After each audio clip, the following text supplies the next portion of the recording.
Do you know the guy? There's a guy in sociology who does sociology of like open source software. Open source software. He's not new. I think he's been here. Maybe this is like his first or second year. He's like a really interesting guy. I have not met him. Yeah, that's him. He's not listed on the He's on the website. Oh, I haven't met him. I met him through the critical computing reading Do group. you know, like, sociology, so there is a Foust student council round. That was almost very good. Is in sociology, Molly Bhattacharya. Do you know this person?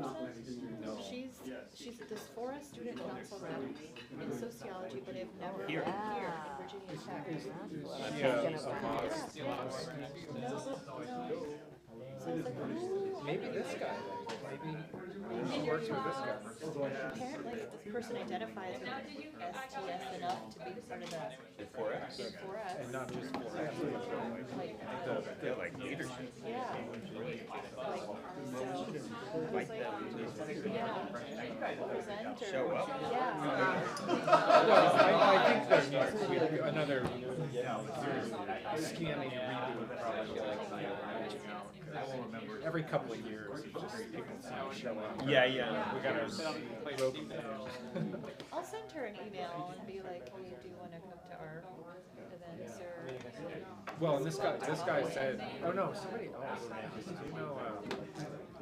Do you know, in arts, Chelsea, Tom, yeah. She's like, We need to chat with she her. said, oh, do you have a seminar? And I said, yeah, we meet every week. And I think it was like, oh, that's a little too much. But how do I get on the list? Okay, good. And I told her to talk to you. Yeah, great. That you would, Yeah, Lois will put her. I will add her. But she's great. I want her to affiliate with WPS. Yeah. She's really great. Yeah, We she would only be a met good once, but WPS person. yeah.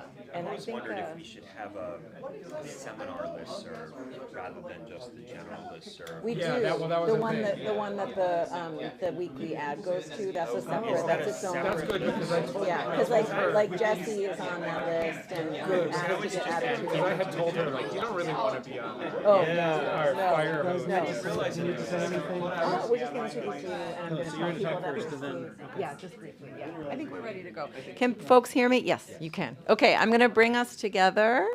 Hello. Oh, you all quieted down. Thank you. Hi, I'm Christine. You all mostly know me. I'm just going to hand off the moderating duties to Daniel Breslaw, but I am just convening our final seminar of the semester, so it's just really great to see you all. Thank you for being here. There's food. There's food here behind us, left over from the undergraduate research symposium, and maybe the donuts maybe are from somewhere else, but there's food, please eat it. Happy belated May Day to all of you academic workers. We don't have a prize today. I think the prize is that it's almost the summer, so we need a prize more in the winter maybe. So anyway, so we'll get started. Great. So I'm really honored to be introducing Savannah on behalf of the committee and my co-chair, Saul Halfon.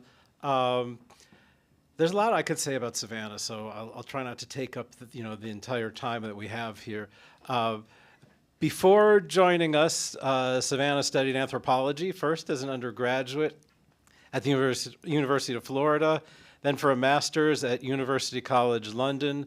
She has, over the years, established herself as a skilled communicator and authority on the future of space travel, the commercialization of space, also on science fiction studies. And I really need to point out Savannah's many contributions to our little STS community. Not everyone knows about this. I'm sure the students do. Her care for the quality of our collective life here, that she's shown in many ways as president of the department's graduate student organization. She led a student rewrite of our prelim reading lists, upgraded our onboarding materials for new students, among other things, and has served as the department's unofficial social director for a number of years. And in fact, in recognition of her scholarly achievement and her contributions to our community, she was awarded our college's Outstanding Graduate Student Award this past year. While doing all of that, Savannah managed to hold down a few jobs, teach a bunch of courses, pursue, as far as I know, 3 or 4 distinct hobbies, write her book, which I didn't mention. She's the author of the 2024 book published by the Chicago Review Press, Ground Control, An Argument for the End of Human Space Exploration, Persistence, and Her Freakish Organizational Skills. I think that she had this talk penciled in on her calendar 2 years ago. But as is often the case, there's also a bittersweet time since we'll miss having Savannah around, but not so fast. She's accepted a position for the coming year as a visiting assistant professor in the Academy of Transdisciplinary Studies here at Virginia Tech.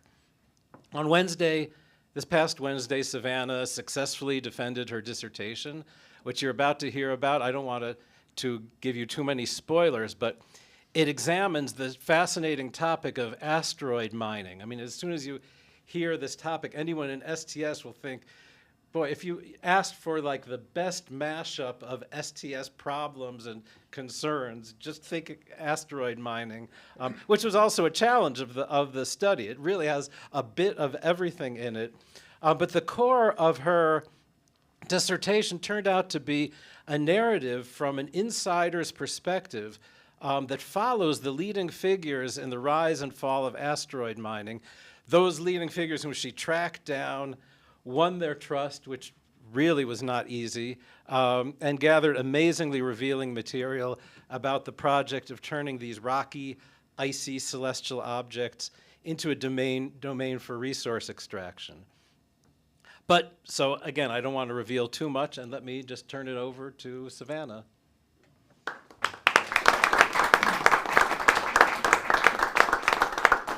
Yeah, thank you guys. I really just want to start off by saying, one, that I am genuinely so excited to share my research with you all today, but I just also want to say a very big, true thank you to all of you, because I think our department is so supportive and loving and caring, and we do a really good job of being there for each other. The grad students are there for each other, the faculty are there for each other, and vice versa.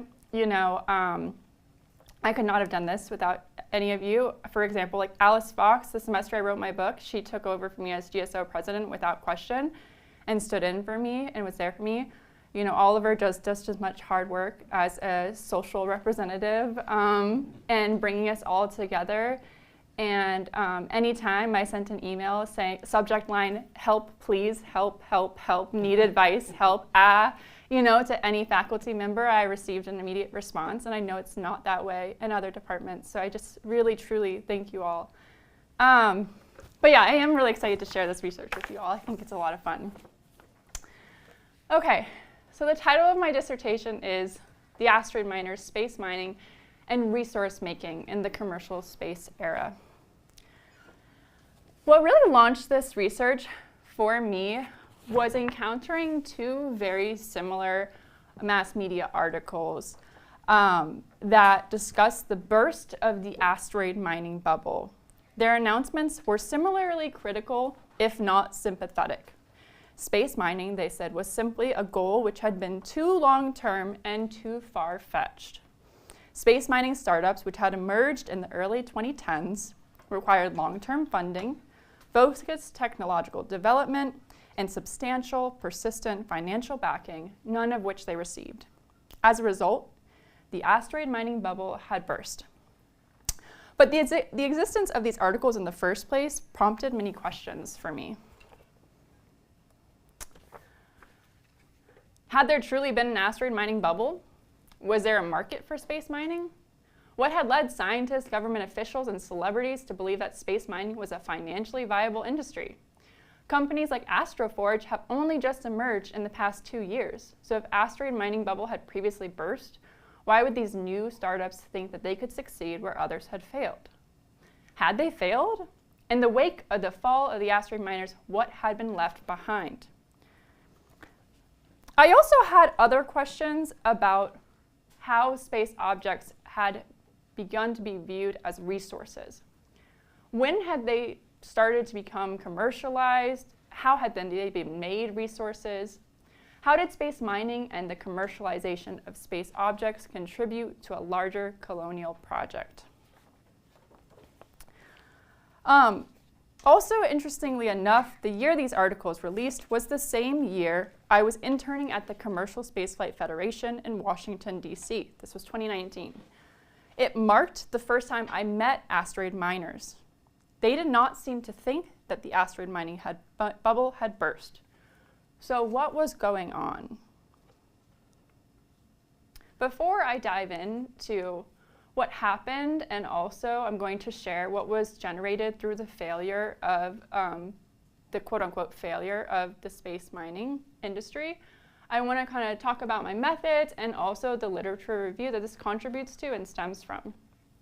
My dissertation contributes to studies of failure, specifically the failure of large-scale technological systems, of specific technologies, of industries and enterprise.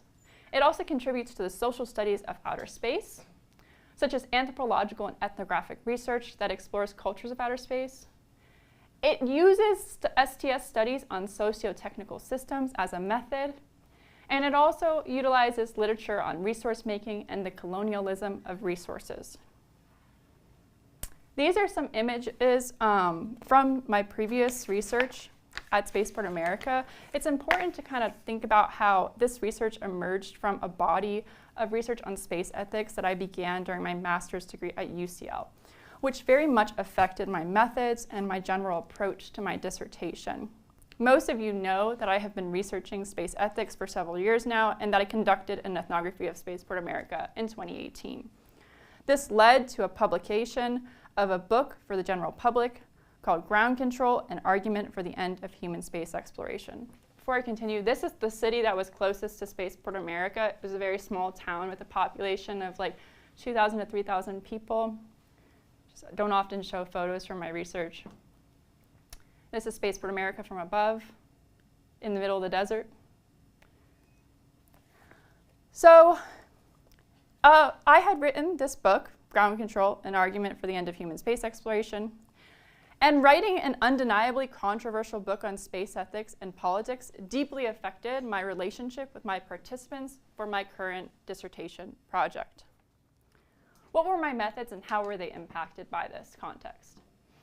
So I visited the NASA archives in Washington, D.C.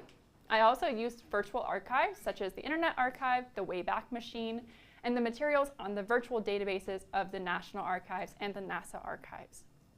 I also conducted cultural and historical analysis of legislation and other policy documents such as hearings, testimonies, white papers, and treaties.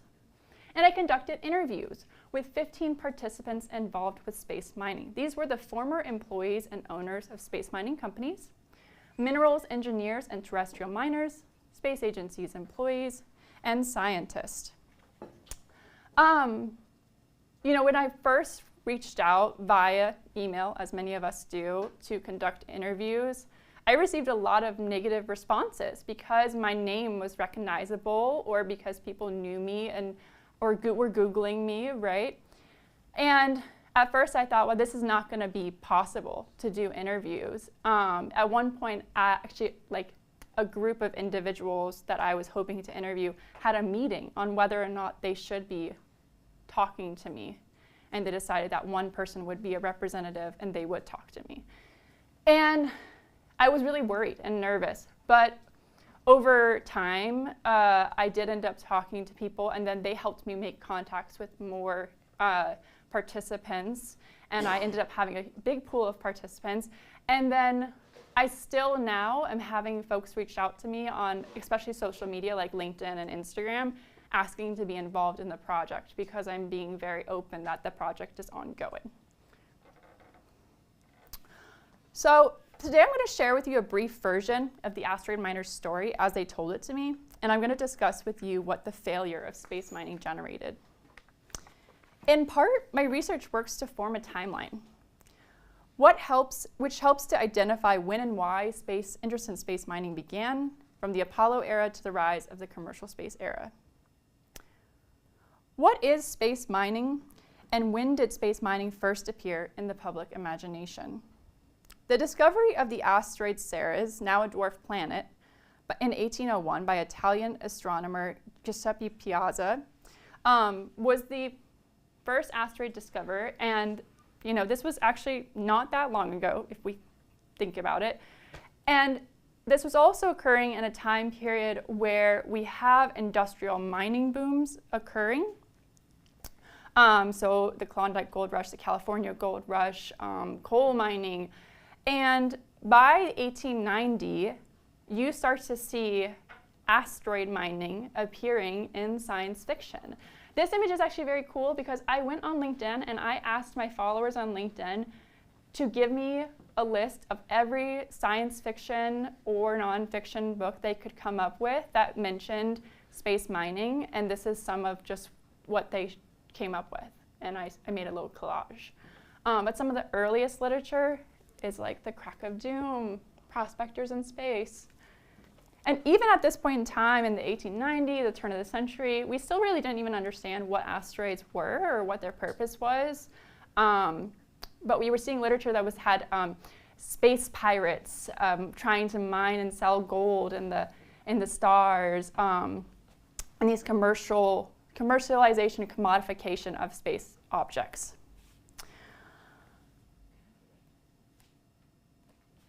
Okay, but by the Apollo era, we see an interest in space resources still, but it's not really for commercial purposes.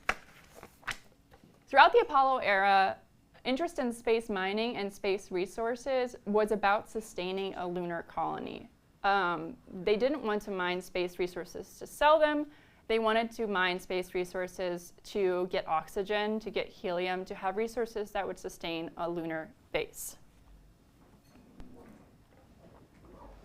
We see a major change and really the true commercialization of space objects that sticks when the space industry as a whole is commercialized. This begins, I argue, in the 1980s when you have the first Commercial Space Launch Act. And I've just put a list of important moments in the 90s, which I won't go into too much detail about, but I'll talk about a little bit. But so you have a couple important commercial space acts that start to commercialize the space industry as a whole. And then you have a publication by John S. Lewis, who was a terrestrial miner, that explicitly says, hey, we should mine asteroids and we should sell the resources from them on a market. To who? We don't know. But that was his idea. And he publishes this book, and it's a hit. It's still a hit. You also have, in 1998, the first Space Resources Roundtable Conference. These are conferences that now happen every year, and their focus was on the commercialization of space resources and space objects. And space mining is a big topic at those conferences. And you also have the creation of the Ansari X Prize and the X Prize Foundation, which helps launch the commercialization of the space industry. And the first space mining company is created, Space Dev, in the late 1990s. In 1998, Space Dev had received 7 proposals from potential NASA researchers, which an Aerospace Daily article explained would mean $10 million to $12 million in revenue per proposal for Space Dev.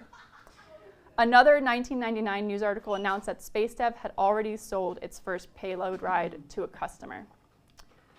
But I have Legos, guys. So we start to see, I think this is very important. We have Lego space miners as early as the 1980s, and in the 2020s, pop culture was interested in space mining. And just because we're talking about commercialization of the space industry, we all know Katy Perry recently went to space. This is Katy Perry on a Blue Origin flight. But okay, so right after the first space mining company launches, it faces fraud charges from the federal government. And the federal government says, what you're claiming to do is not possible. The money you're claiming to make, you're not going to make it. Yeah, this is fraudulent.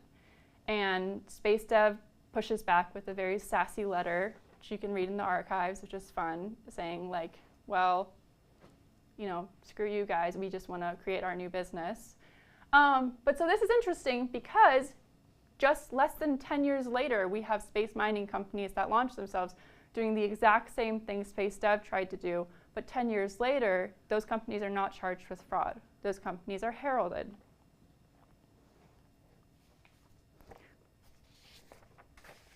Okay.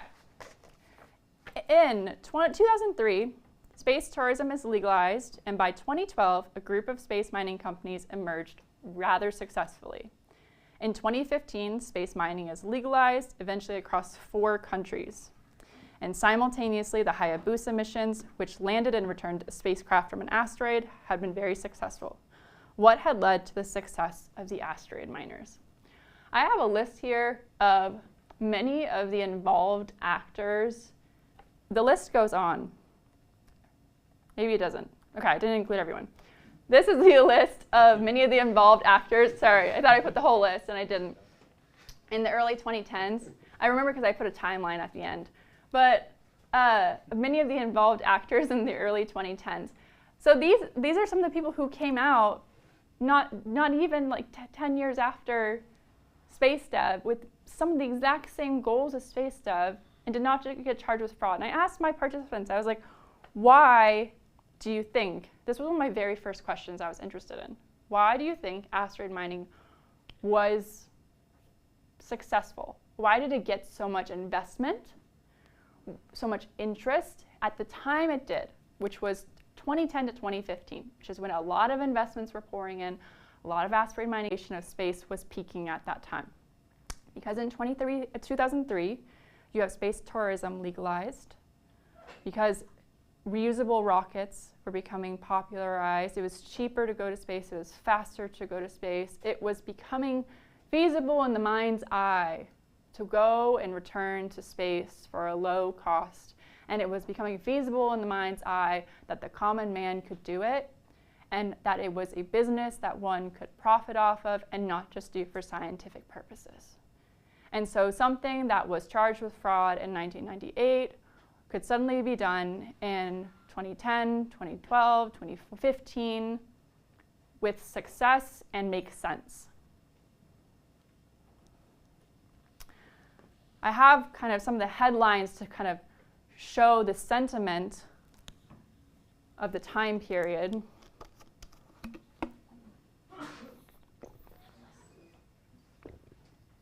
And some of the money that was being put in.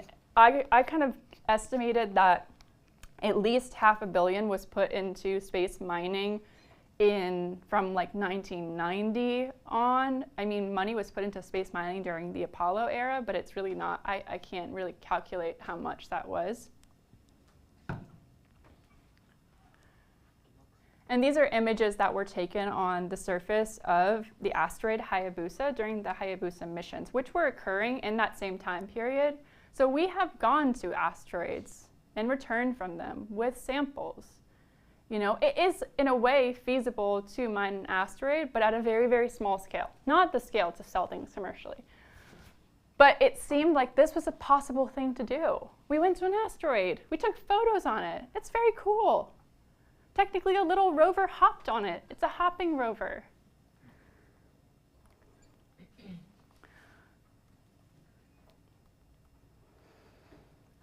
Okay.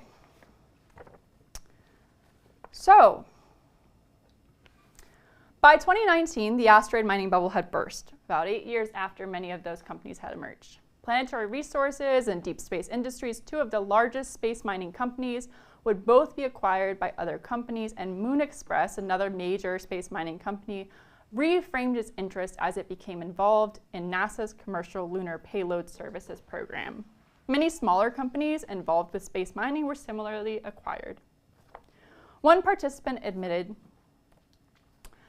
Starting, by 2016, things in the space mining industry were concave down. Things were not going up in 2016, 2017, 2018. Of course, we know how it ended, obviously, rise and fall, but really there wasn't any indication of upcoming success. Part of the start of that fall was the failure of Planetary Resources' first satellite. They really didn't publicize it widely, but they did fail, and that happens, like I said before. They continue. And I think that they may have launched a second one, I'm not sure, but either way, they never really achieved mission functionality that they sought. They also never achieved customer support. And deep space industries suffered from the same thing. So the beginning of the end, you could honestly say, started happening 2015, 2016, which is actually very soon. Was asteroid mining the stuff of science fiction? Was it a technocrat's fever dream, a ridiculous idea, a bad investment, a failure, a success? Yes and no. Asteroid mining and other forms of space mining were real in the way that they were realized. Space mining never occurred. It might never occur. Or it might occur only on a scale so small it would better be defined as sampling. However, space mining did become legitimized and realized through the actions of individuals, institutions, and legislation, and this was not without impact. Dozens of space mining companies emerged, and hundreds of millions of dollars were invested in the development of space technologies between the Apollo era and the 21st century towards space mining. Space mining and the sale of space research were legalized across multiple nations. Beyond that, the system of individuals, institutions, and legislation which advocated for space mining established a new knowledge system related to space objects. This knowledge system placed space objects within an emerging commercial marketplace and larger colonial project. It framed space objects as commercial objects, which might be bought, sold, and mined. The asteroid miners impacted perceptions of space objects in prominent and potentially irreversible ways. Asteroid mining is a story of failure, but that does not mean asteroid mining failed. Asteroid mining was not successful in the ways its original designers hoped it would be. It did not result in the sale or mining of space resources, but from it emerged other technologies and ideas. From the wreckage of the fall of the space miners and the stubborn resistance of those who were left behind, successful technological artifacts emerged. So I'm going to talk about what those artifacts are, but I did include, almost as a resource, I'm not going to go through these events, the timeline. I literally made a timeline and I included it. It is long, see? But if you want to see it, just reach out to me. I'm happy to send it to you. So, what did the failure of the space miners generate? Generated technology, political and social infrastructure, legislation and policy, and knowledge. So, the most probably explicit is legislation and policy. Space mining was legalized across 4 countries, and I believe that Russia is also talking about legalizing it. It was first legalized in the USA, and then Japan, and then Luxembourg. Luxembourg actually heavily invested in space mining.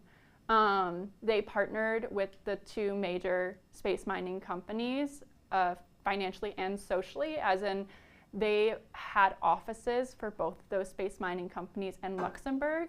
I think the reason why is because in the 1980s and 90s, Luxembourg profited a lot off of the communications industry. And so I believe that Luxembourg actually just thought it was a really good investment. The UAE also legalized space mining.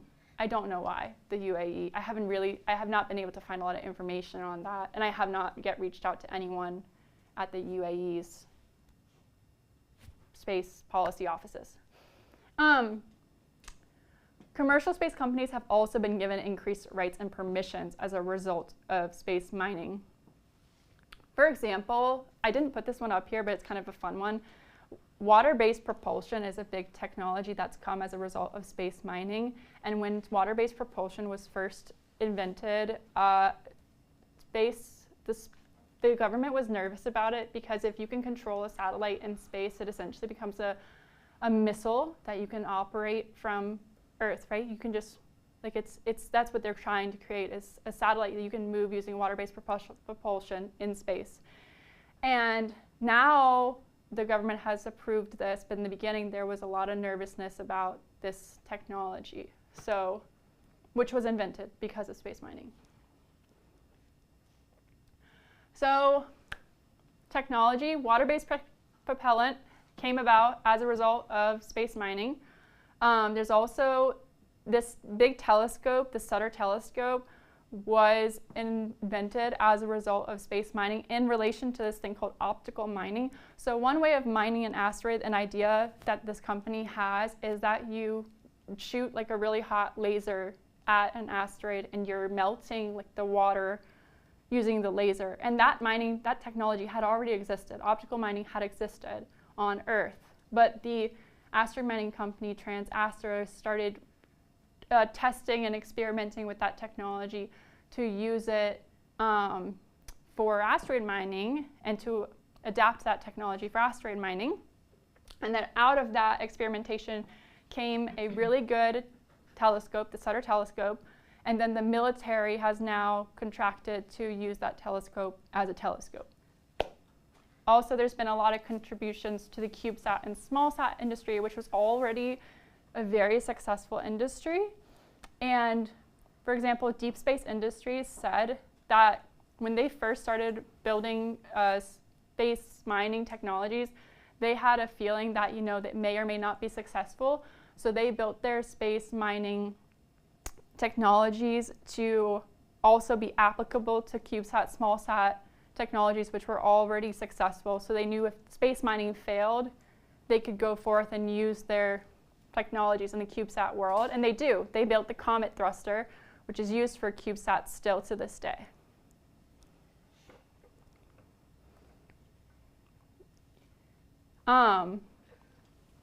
This quote basically sums up what I just said, but one former employee of DeepSpace Industries stated, "What I find very interesting about the approaches that both companies took," referring to Planetary Resources and DeepSpace Industries, "is that DSI received greater holistic benefit from their approach. There was more IP that outlasted the company. There's been more personal development from the DSI ecosystem. There have been a lot of things derived from the DSI heritage.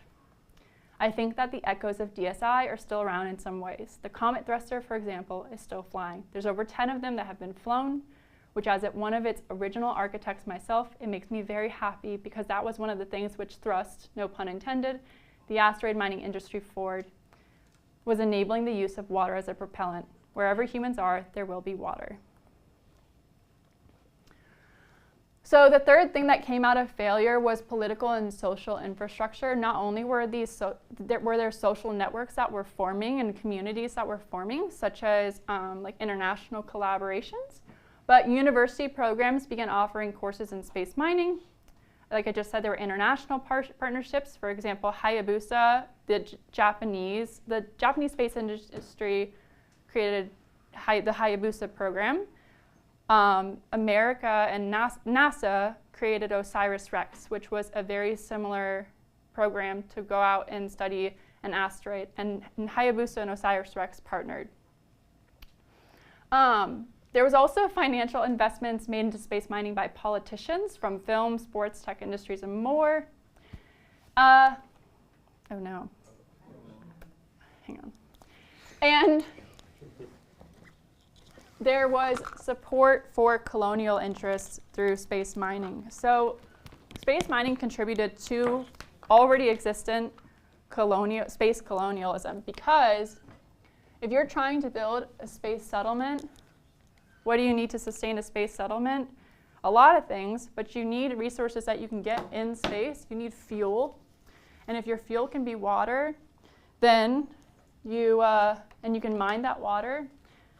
Space mining, the idea of space mining, made those who wanted space colonialism very happy. Lastly, knowledge. So asteroids, moons, and their byproducts were made resources. This was an idea that was created through the commercialization of space, through the creation of space miners. Space objects were framed as things which could be bought, sold, and mined. The goals of the space miners also contributed to colonialism, and vice versa. Interest in colonizing outer space reinforced the commodification of space objects. Material knowledge was also created. As STS scholars, we love this. Books, legislation, policy, data, physical objects came out of an interest in space mining. How am I doing on time? I have a little closing thing. 2:05. Nice. Okay, in closing, I would like to share the story of Astroforge, which is a space mining company that still exists. So who knows what that train is? Yeah? Do any of the students know? Andrew? Is that the one that, the Bruno Latour brought up? It is the Bruno Latour train. Well, it's the train that replaced the Bruno Latour train, but yes. Good job, A+. So, several years after the fall of the asteroid miners, Astroforge emerged. Their goals, like many other space mining companies, were to mine asteroids and sell the resources from them. Why did Astroforge believe it would succeed in mining and selling asteroids when other commercial companies had failed? Would it succeed? Astroforge believed that much of their anticipated success, which has not yet occurred, relied on timing, the infrastructure left behind by the former asteroid miners, and the social credit established by those who invested in asteroid mining. Astroforge relied on the products generated by the failure of the former asteroid miners. They very explicitly in their interview with me told me, we want to take advantage of what was left behind by those who failed. Would that be enough for them to succeed? French scholar Bruno Latour once studied the development and the ultimate failure of a metro system known as Aramis. Many of us read this book in our classes. After decades in development and much financial investment, Aramis, in Latour's words, was murdered. Why did Aramis fail? According to Latour, dozens of interest groups linked by it could not agree on what Aramis was supposed to do. No two interest groups stayed long enough to solve problems, and Aramis never materialized. Yet, oddly enough, at the end of Aramis's brief lifespan, VAL, a very similar train system, also developed by the French, materialized successfully. Did VAL materialize because of the failure of Aramis, because of the strength of the infrastructure that was left behind? Latour thought so. Is it possible Astroforge might succeed because of what was built by the initial wave of space miners? Has enough changed? Has enough been left behind? Perhaps. Thank you.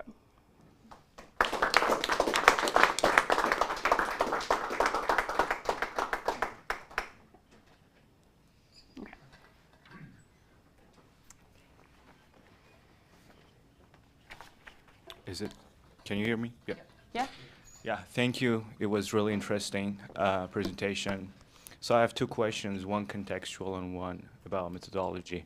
So my first question is, your work compellingly argues that the asteroid mining failed due to overambitious goals and speculative imaginaries. But given that many high-tech industries from AI to biotech also began with early failures and speculative hypes, what do you think, what makes asteroid mining uniquely unsustainable?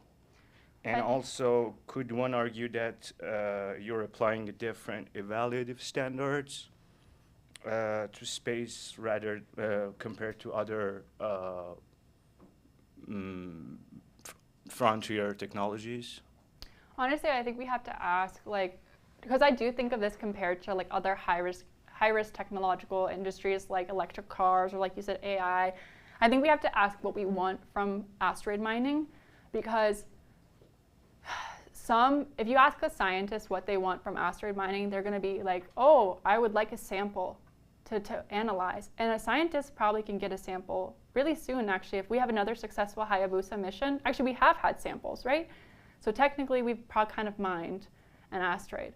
But if you ask someone like the founder of Planetary Resources, Chris Luecki, what he wants from an asteroid mining company, he's going to say, I want a lot of money.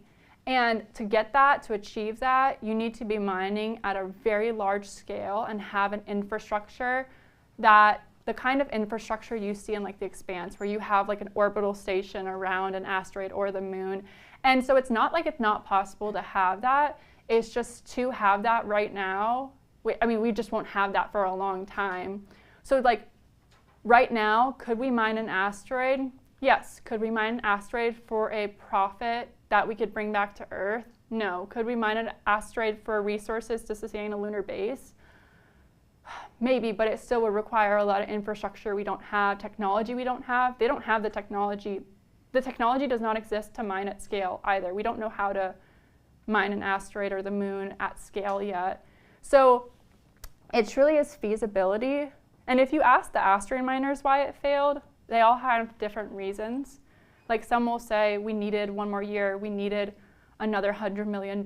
It was the wrong people. Some people think like it was mismanagement, it was the wrong people. So it's interesting. I think we got to say, like, what do we want from space mining? Yeah, thank you. And my second question is, how did you navigate the ethnographic challenge of studying an industry that is mostly failed or exists only in speculative terms?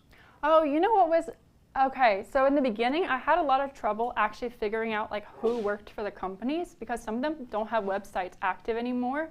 And then this was such a moment for me, the Wayback Machine, guys. That website that lets you see websites when they were active, like if you want to see a previous version of our website 10 years ago, Wayback Machine will let you see it. I used Wayback Machine to see Deep Space Industries' website 10 years ago, 11 years ago, 9 years ago, and I could finally see who was on the team and contact them. And that was like a brain light moment for me. But no, it was hard at first because I just truly could not figure out who worked for the companies. And then once I found one person, I would ask them, hey, can you introduce me to other people? Can you help me find someone to talk to? I started out looking for I try not to limit myself. I didn't just try to talk to people who worked for the companies. I looked up like NASA missions that have been involved with asteroid mining. I looked up professors that taught courses related to asteroid mining, because I knew they have their email addresses online, and I knew they would be involved in the industry somehow. I looked up museum curators who had knowledge about asteroid mining and knew they would have consulted for some company at some point. They did. So I tried to think outside the box. Hi. Hi. First of all, congrats, Dr. Mandel. Thank you. Thank you so much for your talk. I have a question which is a little tangentially related to space mining, but I'm wondering, well, first of all, thanks for talking about the failures of like the successes and technologies and policies that came out of this failure of space mining. I'm curious about how much of that technology is related to space junk or has the ability to sort of, space mining is about extracting things out of space. And I know that it's very much propelled by a lot of money and desire to make money. With space junk, we have kind of a growing problem of stuff in our orbit that causes telecommunication satellites and other things that we send up into space to have, it's going to be a growing issue. I'm wondering, has there been any sort of, connection between asteroid mining and taking other things out of space that might not be as valuable?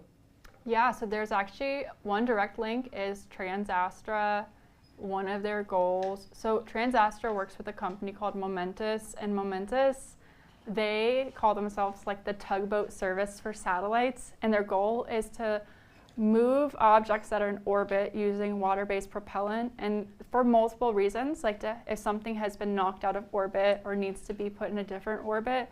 But they also, if I remember correctly from conversations in a bar a long time ago, but also I'm sure this is on their website,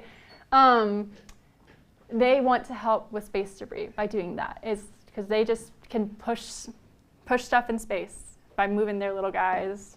So I'm just curious because there's no money or like there's no financial incentive currently? Yep, yeah. I mean, there's no consumer base for this, which is one of the biggest issues, is there were no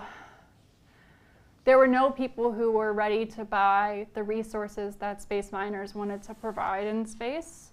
And so I think the asteroid miners who were trying to come up with exit strategies were looking, okay, what's something else I can do? And like Momentous's tugboat service wasn't one of those things. Okay. I have two very basic questions you'll be able to answer very easily. The first is, why asteroids in the first place? If you want to do mining in space, why not just go to the moon? There must be something in those asteroids that have special value that you can't get on the moon. I would imagine mining the moon would be easier. Secondly, you talked about how individual countries passed laws legalizing mining in space. Don't you need some United Nations treaties established before you can do stuff like this? Yeah. I'll answer the second question first by saying I'm not a space lawyer, but in my brain I think it's kind of like a state law versus federal law kind of thing. I think if someone did go off and start, in other words, I think if someone did go off and start mining the moon or an asteroid, there would be a lot of arguing politically, because I think some countries would not be happy with it, because it's not legalized across every country, because there is no European Union law about it. So yeah, I think we'd have some issues, but I'm not a space lawyer. I don't know the specifics. In terms of the other question, actually, this is a big argument amongst the space miners, moon versus asteroid. And I was asking, so it was interesting, in my interviews, the sentiment sort of changed from 2010 to 2018 from we're mining asteroids to mining the moon, because it's almost like logistically it started to make a lot more sense to mine the moon. And then I was talking to Astroforge, who appeared recently, and they're like die-hard, no, we're going to mine an asteroid. And Astroforge's rationale, so financially, asteroids supposedly have more rare earth metals. That's why there was interest in them at first, like platinum and gold. Again, there's all these issues with how do you transport those metals back to Earth? How do you mine at scale? We can't right now. But Astroforge told me that mining asteroids is easier because you don't have gravity. Because if you have gravity, there's a higher risk of crashing into the moon. It's like really difficult to land on the moon because of, even though the gravity, there's not a lot of it, it's harder to land on the moon. But landing on an asteroid, he was saying, is easier without the gravity, but it takes longer. It can take like 5 days to land on an asteroid. They also said that when you land on an asteroid, you don't have to worry about the debris. So Astroforge is all about, we're taking the pollution issues that come with extractivism into space, and that's a good thing. And they're saying they want to mine asteroids that are in heliocentric orbit and that are far away from Earth, and they're not going to mine on the moon because that would be causing debris on the moon. But then I heard kind of the opposite from other space miners that were saying you should mine on the moon because it makes a lot more sense to be mining water, and the moon has a lot of water, or helium, there's huge helium deposits, and actually you do want the gravity. And so, big debates. But. So I have two unrelated questions. The first one, it struck me in your timeline of space mining that it overlaps with this period in the early 2010s when you also see a lot of risky tech startups and tech companies that many of which never turned a profit because of the ultra low interest rates and the sort of cheap debt. Did you find that the ease of financing during the period played a role in sort of this speculative pie in the sky space mining industry, sort of the formation of that? I don't know. I mean, it's interesting. So the money, when I think of like where the money was coming from for these companies, it comes from a variety of sources. So NASA did put money towards space mining. Also, like governments like Luxembourg were putting money towards space mining. The Commercial Lunar Payload Program, which is also a NASA program, put money towards space mining. And then you have people like James Cameron, the director, putting money towards space mining. And you have to ask, okay, why? You know? Or there was like a basketball player who put money towards space mining, celebrities. And then you have a lot of money that came from anonymous sources. Do I think it was happening because of the economic moment? I'm not sure. I don't know, honestly. Okay. The second question, completely unrelated. Among sort of space nerds, there's a lot of speculation about orbital manufacturing and the possibility that microgravity has benefits for certain manufacturing processes and metallurgy. You surveyed a sort of broad selection of asteroid mining and space firms. Was there any sort of move towards manufacturing in space that you saw occurring alongside? Yeah, I mean, a lot of them think that it was like in the early 2010s, there was this move towards, well, we should mine in space and bring what we're mining in space to Earth. And then by the 2018, you instead see, no, what we're mining in space should be used in orbit and for orbital purposes, or used on the moon for lunar purposes. So there was this shift. And I don't know if that shift was because they started to realize logistically, practically it made more sense, or because things like orbital reef were being discussed and, you know, water-based propellant was actually had been successfully tested and stuff like that, or what. But yeah. Okay, we have a question from Lois on Zoom. Lois, do you want to unmute yourself? Yes. Hi, Savannah. Congrats. I'm interested if, like, in your interviews, how the asteroid miners talk about colonialism on Earth versus on space, and if, like, yeah, like, I'm curious if asteroid miners are, like, demonstrating any kind of, like, recognition of how space mining is entangled with, like, mining on Earth, or if they're, like, engaging in any kind of, like, liberatory politics about how space mining might liberate people on Earth from extractivist like structures. Actually, there was a guy I spoke to. He specifically said he was very excited to talk to me because if I was a space ethicist. He said he felt like space mining was one of the keys to achieving post-scarcity. And he felt like if you could get those resources, and that he said that this is something, he had grown up in South America, and that this was something that he had been thinking about as a small child, that you could, if you could get resources from the stars, that you could help erase poverty on Earth. A couple of them did talk about removing extractive processes on Earth and bringing them to the stars.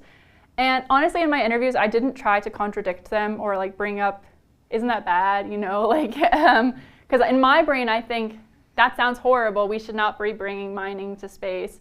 But many of them, and I saw this in the literature too, like articles written by people in the industry, that we should bring extractive processes to space, and that this was a big benefit that they saw. No one really thought about colonialism, I think, in the way we as STS scholars thought of colonialism, though. There was not that kind of awareness for it.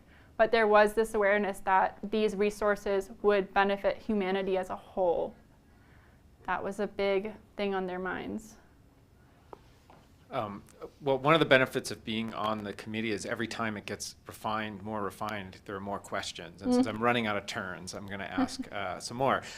When you were talking, I was really curious about the relationship of the success or failure of space mining with respect to other forms of commercial space technology, and sort of how the space mining fits in that story. And I could think of a couple of them. So one of them is space tourism, and the Katy Perry thing is the latest example.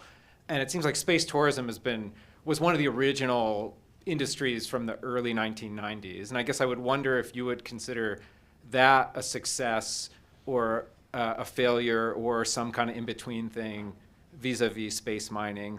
But then another industry seems to be somewhat related to the space tourism thing, this like new spacecraft approach. Like we got to come up with some new designs because we've had these old ones and they need to be out. NASA had, you know, the space shuttle and we need to update them. But then in the broader scale, it seems like what we're seeing now is really the attempt to take over the main business, you know, like SpaceX as a replacement for NASA. And I'm just curious where the space miners fit in this story. Are they their own thing off somewhere, or how do they fit in that bigger picture of the spectrum of kinds of space technologies and how you measure success or failure from your point of view? I think that when I was, okay, I feel like there's many things to say about what you just said. In regard to your comment about space tourism, whether it's going to last or not, you know, whether it is something that sticks, I'm really not sure. You know, I don't know, because, you know, like last year, I think there was a lot of talk of whether or not Virgin was going to go under or not, Virgin Galactic, but then Blue Origin has seemed pretty resilient. And I think when I think about technology like that is more for space tourism, is something that costs a lot of money and is for frivolous purposes, honestly. I think it will take, you know, like maybe one bad disaster or maybe a necessity on Earth that stops it, or really cuts it back. Where do space miners fit into this overall industry?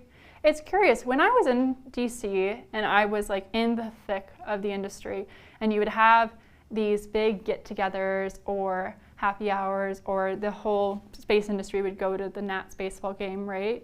It would almost be like you have these microcultures within this larger culture that was the commercial space industry. And you would have people who are doing space mining, and then you would have the CubeSat people, and then you would have the policy folks. And I think about them as not being able to exist without the rest of the industry. They could not exist on their own. So that's one way to look at it. They would never have existed without everything, the infrastructure around them, the other parts that sustain them, you know, not just the physical infrastructure, but I think the support, the networks, the social networks, the legislative networks too. I'm thinking about what else you asked. Okay, what parts of your question did I not ask? That's very helpful. I think a quick, maybe I'm supposed to use that, but a quick follow-up on that is, like, in the ecosystem, were they kind of central, or were they considered kind of the strange kids on the side, or, you know, like, where do they fit? That's one. But the bigger question was about, you know, I think one interpretation of what's happened over the past handful of decades is an effort of commercial interest, and SpaceX and Musk being but I think Blue Origin you can look similarly at as trying to fundamentally remake the infrastructure. Yeah. So they're not providers of space technology for NASA. They are kind of like driving the show. Yeah, okay, so yeah, to answer that question too. Okay, so were they the weird kids? You know, for a time, I think they were the popular kids in the cafeteria. And I mentioned this in my dissertation, that one reason I think that space mining, asteroid mining was so successful at that point in time is because asteroids themselves were a hot topic.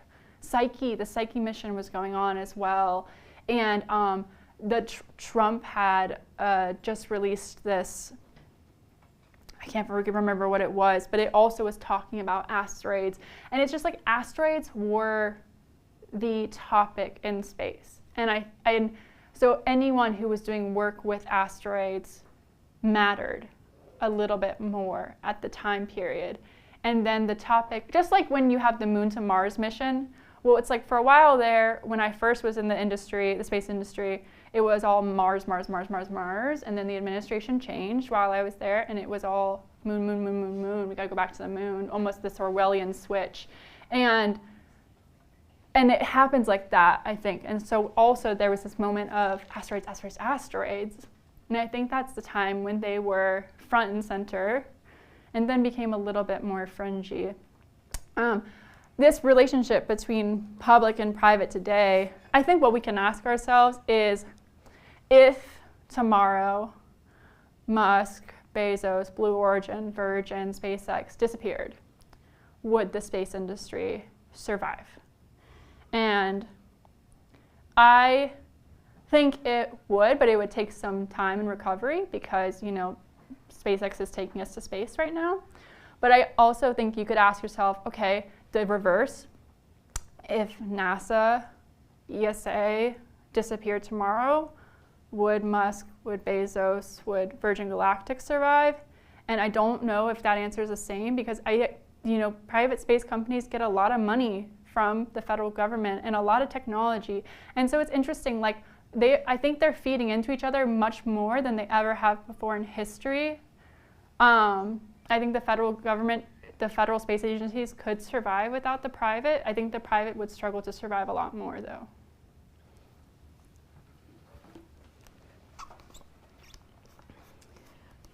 Okay, this question very much follows on Matt's. And maybe it's just more asking, like engaging with you a little bit and understanding finding out if I'm understanding you correctly.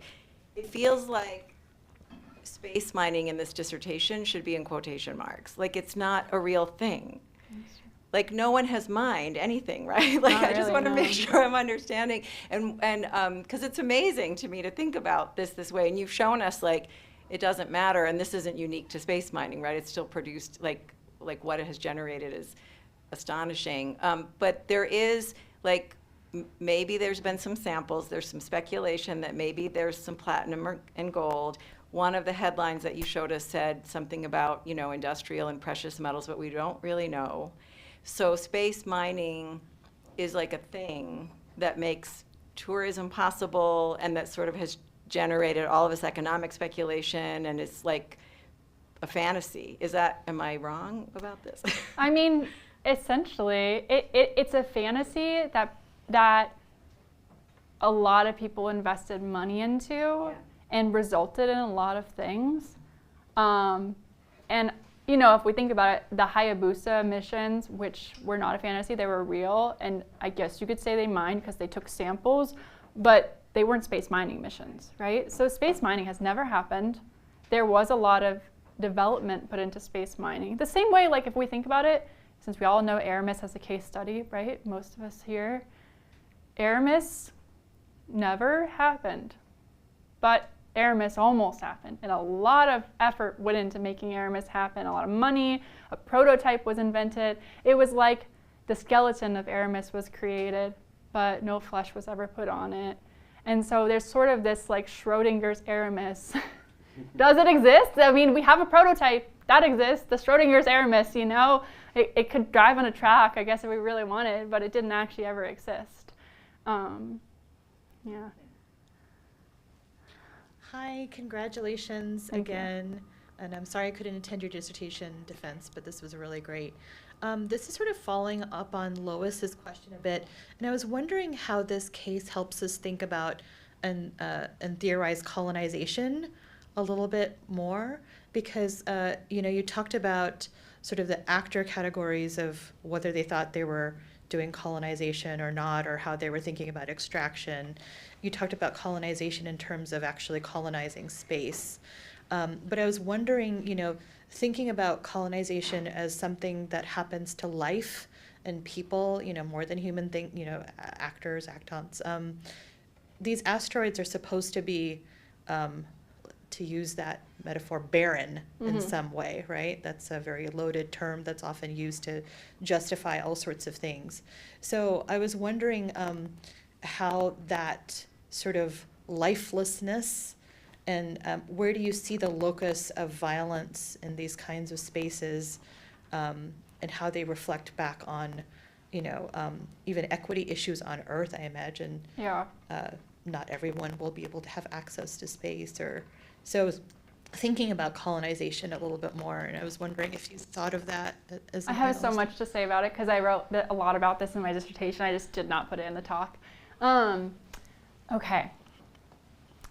Where to begin? Okay, when I think about, I'll talk about it like this. When I think about the colonization of uninhabited spaces, I think about it in relation to how those spaces become extensions of empires and states and communities as those communities and empires and states interact with them. And so I read this really great ethnography by a geopolitical author who studied Antarctic bases. She talks a lot about how, Antarctica is uninhabited, but that through the Antarctic bases, nation states are wielding tremendous power over Antarctica, over nature as well, and specifically how the scientists on the bases have tremendous power in the ways in which they say, well, we need to protect this item, but this item does not matter. And then what is done at those bases goes off and becomes policy, becomes law, becomes how we think of natural objects. And it is very similar on the moon, on other space objects. One of my other committee members, Aaron, my external, brought up a really great point. When space mining started to become a very popular idea, NASA released this booklet that was like, hey, if you go and you do land and you mine space objects, here's what you can and cannot do at Apollo heritage sites. They specifically said you cannot visit Apollo 11 and Apollo 17. So, okay, what is that saying? That those sites are ontologically very important to America.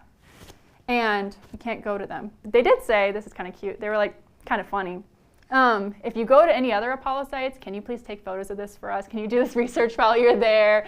Be careful, don't kick up dust, don't drive your rover over here, drive your rover over here though. It's very specific. But, by saying you can't go to these two sites, they're making claims. They're making territorial claims over a piece of the moon for ontological reasons. Part two of sort of how I began to think about space objects was the same. I was using a lot of literature on colonial botany and resource making around the turn of the century on how flora and fauna became resources through colonization and scientific colonization. So, how did British scientists coming to South America or Central America, taking plants and then bringing them back to the British Empire, how is that colonial? And how is that similar to asteroids? I thought about it a lot in that context. Thank you. Yeah. Hello. Congratulations again, and this was excellent. My question kind of has to do with a little bit on the timeline of this, not just mining industry, but sort of private space industry growing. And I'm wondering how much you attribute kind of the end of that Keynesian world order, the rise of neoliberalism in the 80s, that major realignment of Western liberalism has to do with this idea that, we should rely more on the private markets, they're more efficient, and how much that kind of has to do with the rise of private space industry, or if you think that still might have happened regardless, even if we continued with kind of more Keynesian economics.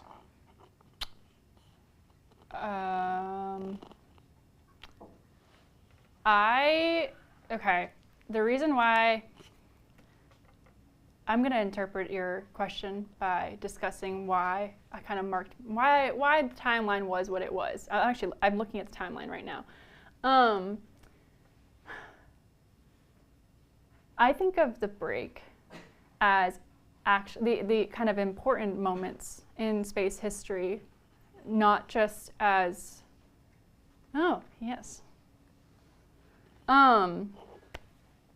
before 1984, we have also the Apollo-Soyuz connection in space, which was this very important moment between Russia and America, where things start to change in a way, and we have the Apollo program ending officially. I mark the break where the commercial space era begins, where you have the Commercial Space Launch Act, and that act is all about satellites. It's about, we need to give commercial industries more control over satellites, and that was actually to take the labor off of the shoulders of the federal government. And honestly, a lot of the original space acts are kind of for that reason. They wanted to kind of, I mean, that's how I interpret them, is take some of the labor, those first few acts in the 90s, which aren't all listed on here, take the labor off of the federal government. That's where I start my period, the time period for the commercial space. I'm not sure if I'm answering your question, but I don't know much about Keynesian theory. I think I might have misstated exactly. I meant more kind of that idea that we don't really have any kind of competition with space anymore, that we can kind of move away from the government funding it, that we can kind of relax for a little bit on government funding on things. Oh, and what about that? I guess, does that have to do a lot with the private market kind of taking that spot?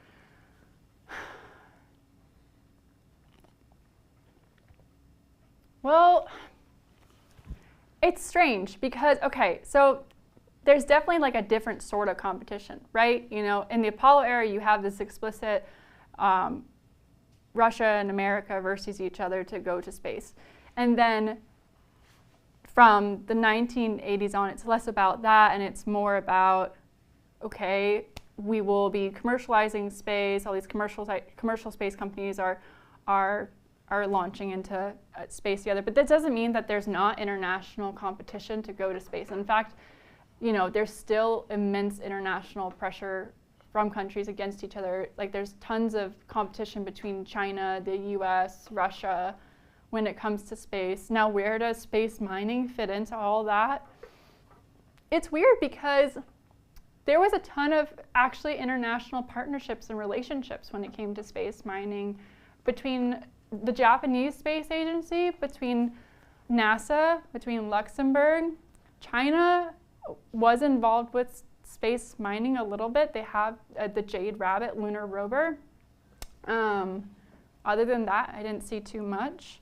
And Russia has not been that involved with space mining, as I could tell. So it's like you don't have the two superpowers who America would be against were not involved with space mining enough that I could see competition being there. But other than that, you had a lot of international collaboration. Yep, thank you.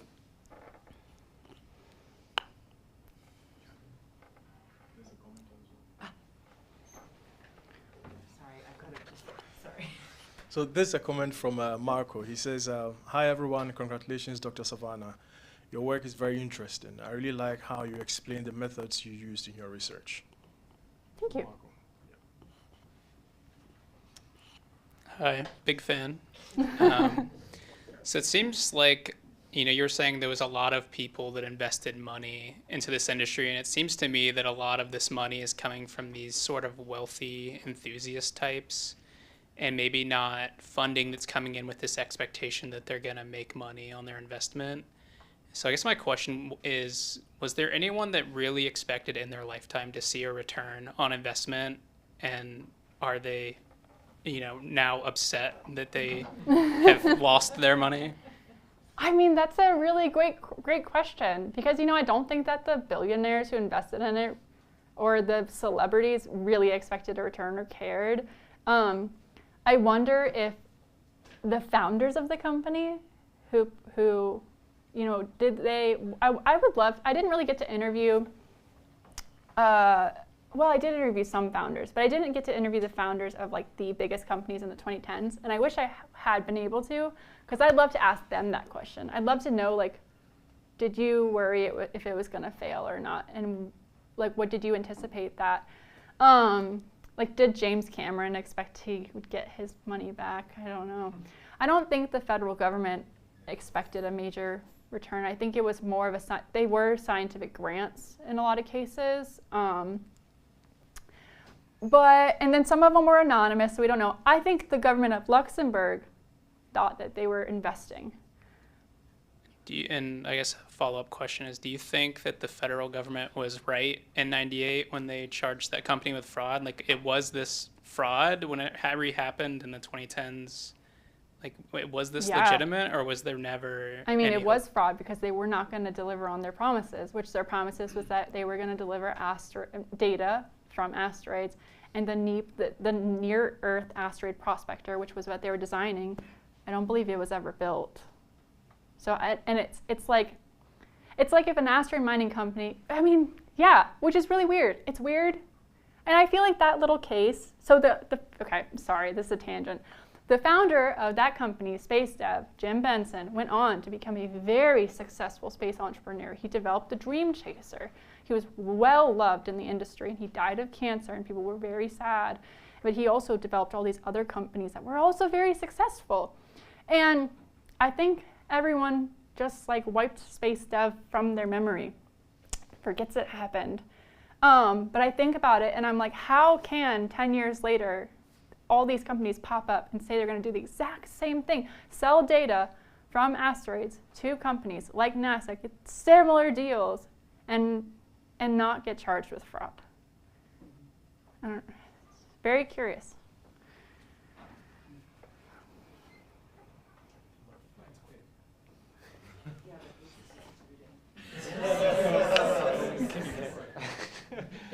But sorry, following up just on this, because I'm running out of time. Are there any direct connections or indirect connections between the asteroid miners that you talk about and the Artemis Accords? What is the relationship between mining and these new policies and laws around space? So Artemis Accords does have a section on asteroid mining in it, which protects asteroid miners. And it also very specifically, does not, the Artemis Accords does not protect the Moon Agreement, which space miners, so we have space treaties, and the ones that are related to space mining are the Outer Space Treaty and the Moon Agreement. Space miners don't like the Moon Agreement because the Moon Agreement basically says don't mine the moon. And and the U.S. has not ratified that treaty. We have not. The Artemis Accords very explicitly does not say anything about the Moon Agreement, but it does promote space mining. It has a whole section on it. So, yeah. I just wanted to ask if, regarding space mining, if this dissertation and your research, if you've gotten to explore every aspect of this topic that you are wanting to, or if you have further research questions here, or like give us a little preview of what's next for you in terms of what. Oh gosh, I want to do so much more. Yeah. Yeah, no, I specifically want to write another chapter. So I would like to, if this gets turned into a book, write a full chapter on the collaboration between Hayabusa and OSIRIS-REx, because it was very interesting. There's a lot of, if you get to an asteroid before us, share your research with us, or if your mission fails and ours doesn't, we'll share with you. It's very kind of cool, and there was a lot of visitations between NASA and JAXA. I would like to go to a Space Resources Roundtable conference. I'd like to visit one of the asteroid miners' facilities, and I've been invited, so that's cool. I would like to go back to the archives. So yeah, I have quite a few areas I would like to expand, and I think I could expand. So yeah, thank you.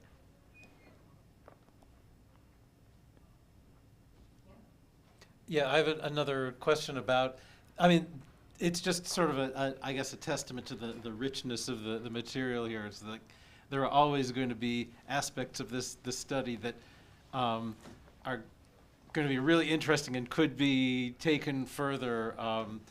And one thing that came up in your talk and that I was really interested in reading your dissertation, and wondered if you could say more about sort of how central it was as an organizing principle was ideology. And you mentioned briefly the sort of post-scarcity idea, which is this idea that things like social inequality and poverty and terrestrial problems, social problems, that this is a way of transcending them and getting rid of them by having an endless supply of the things that people fight over.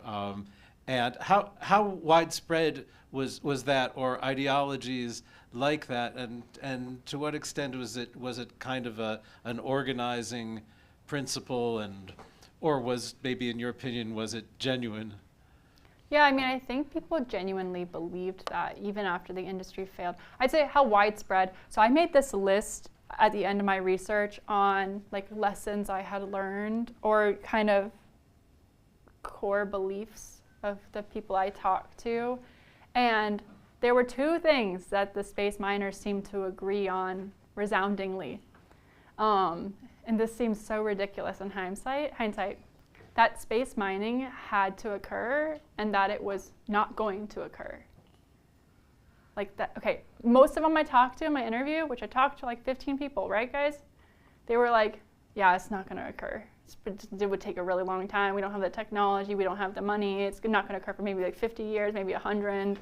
But all of them were like, oh, we have to mine space objects for humans to sustain a lunar colony. And I was like, guys, something's not, the math is not mathing, right? Like, but I was really curious. Now this idea of that term, post-scarcity, I had two people, if I remember correctly, actually use that term, post-scarcity. And they were not from the same company or anything like that. So I thought that was cool because honestly, I don't think you hear the average person on the street use that kind of theoretical term. And they genuinely both believed, like, and several other people thought, like, said it without using that idea, that theory, that if we bring space resources back to Earth, they will benefit humanity, they will help the economy. But you had many other space miners who probably more accurately said, if you bring space resources back to Earth, they will crash the economy, which you see literature on going both ways as well. You see literature in journal articles and mass media articles saying space resources will crash the economy, and then you have space literature that says space mining is going to solve pollution, space mining is going to save humanity, these kind of like just beliefs about what space mining can and will do. Quick question, kind of similar to Professor Hirsch's question, specifically about Mars. And my question is, it kind of feels like often like people view the next logical step, went to the moon, Mars is the next closest thing, let's go to Mars. And if space mining had, in your research, there were any mentions of reaching Mars or any sort of colonizing Mars as like an endpoint goal, or was that seen as, oh, that's too ambitious, too much money would go into that, not realistic?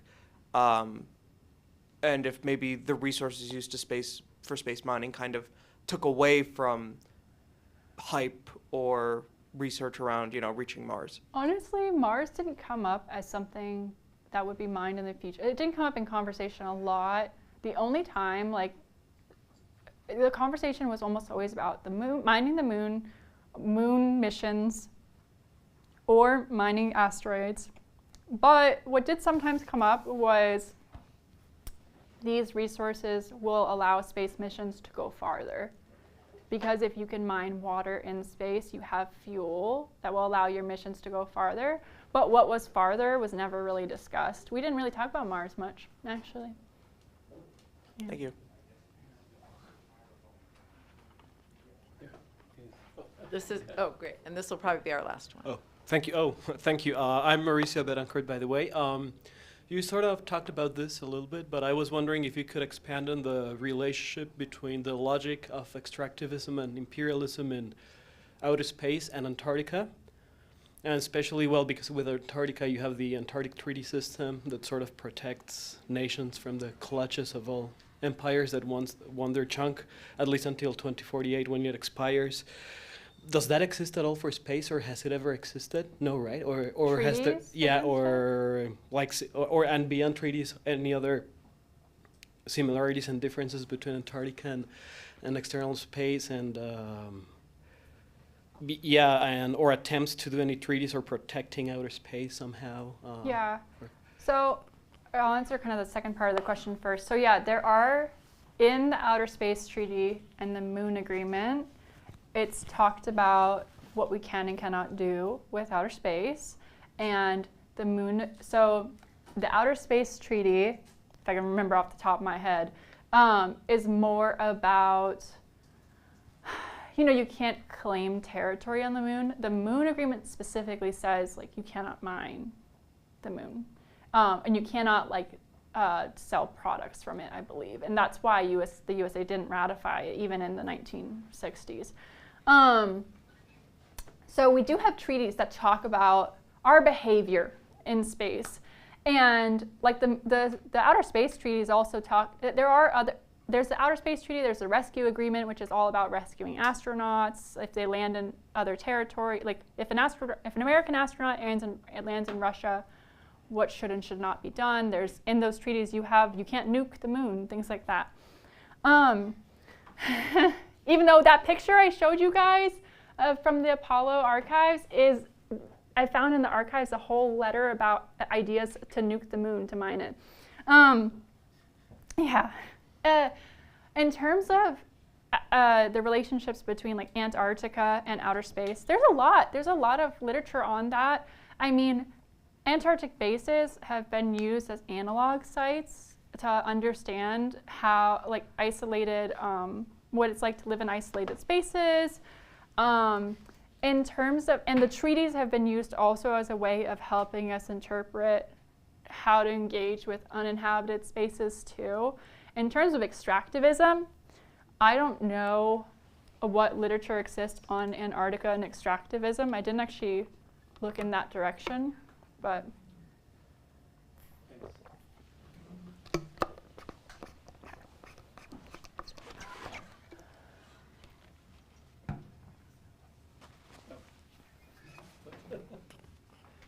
So I guess we're done.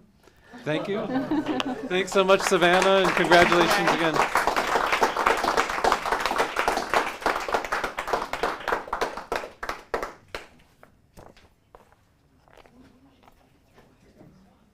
Oh yeah, I have been. Yeah, the happy hour is at Moon Hollow afterwards, guys. Moon Hollow. If someone needs a ride, let me know. Oh, ha ha ha ha ha. What? Moon Hollow.